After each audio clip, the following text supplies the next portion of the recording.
Assalamualaikum warahmatullahi wabarakatuh. Karamah Ralilur atau Kiai Khalil Rahman dari Bangkalan Sang Waliullah.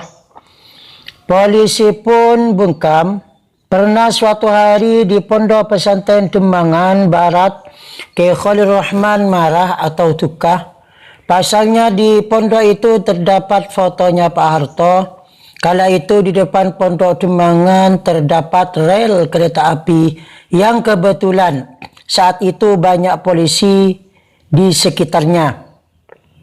Tiba-tiba di dekat rel kereta dan keramaian polisi, foto Pak Harto tersebut dibanting lalu diinjak-injak oleh Kiai Haji Khalil Rahman.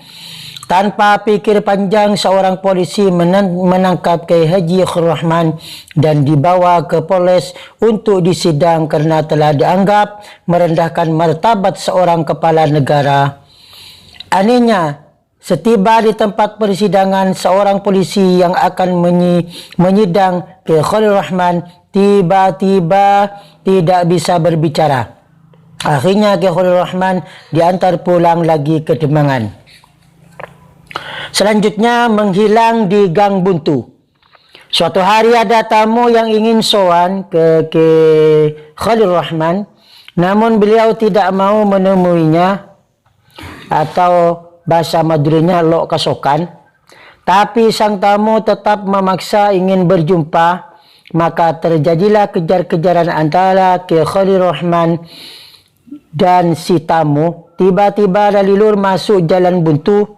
Anehnya seketika itu juga Lalilur menghilang.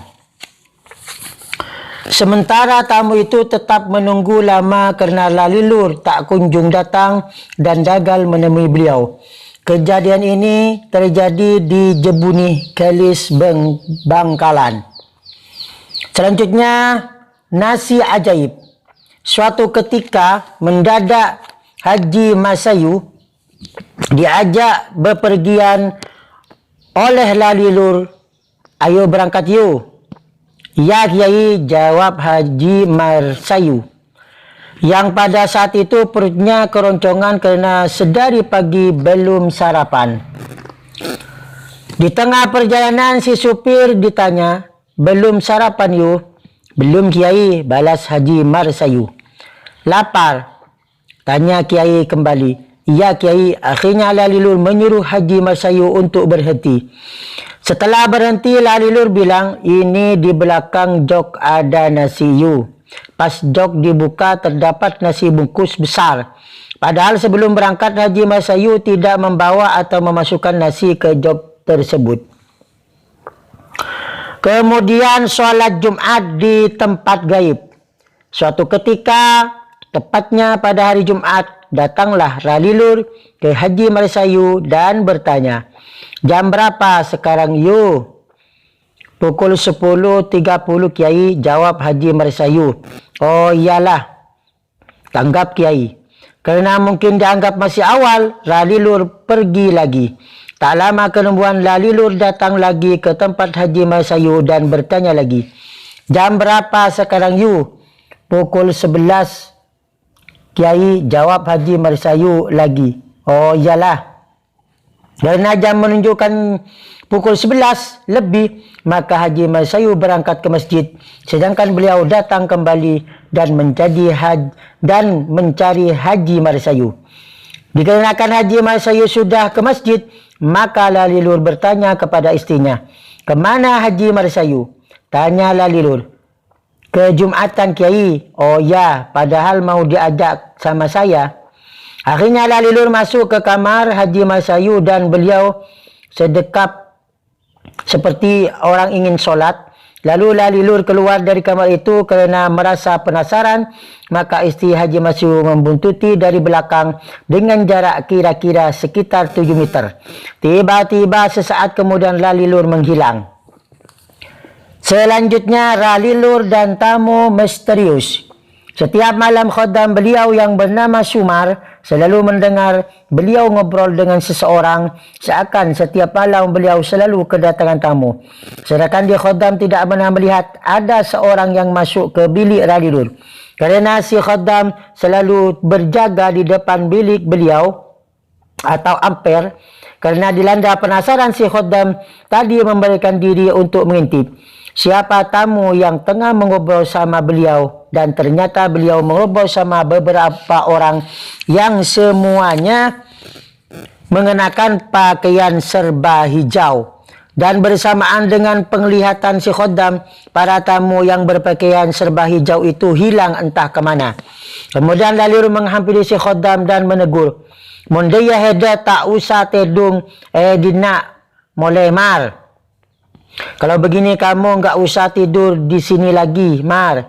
Sejak saat itu si khaddam tidak diperkenankan lagi untuk tinggal bersama beliau. Selanjutnya dilindas mobil tetap utuh.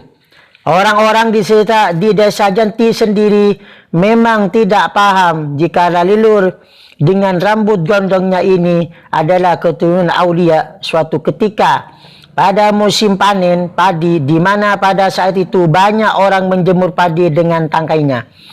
Pada saat itu Ralilur secara tiba-tiba datang dengan mengendarai mobil pick up melindas padi yang sedang dijemur tersebut, sehingga orang-orang di situ merasa gusar kerana takut padinya rusak.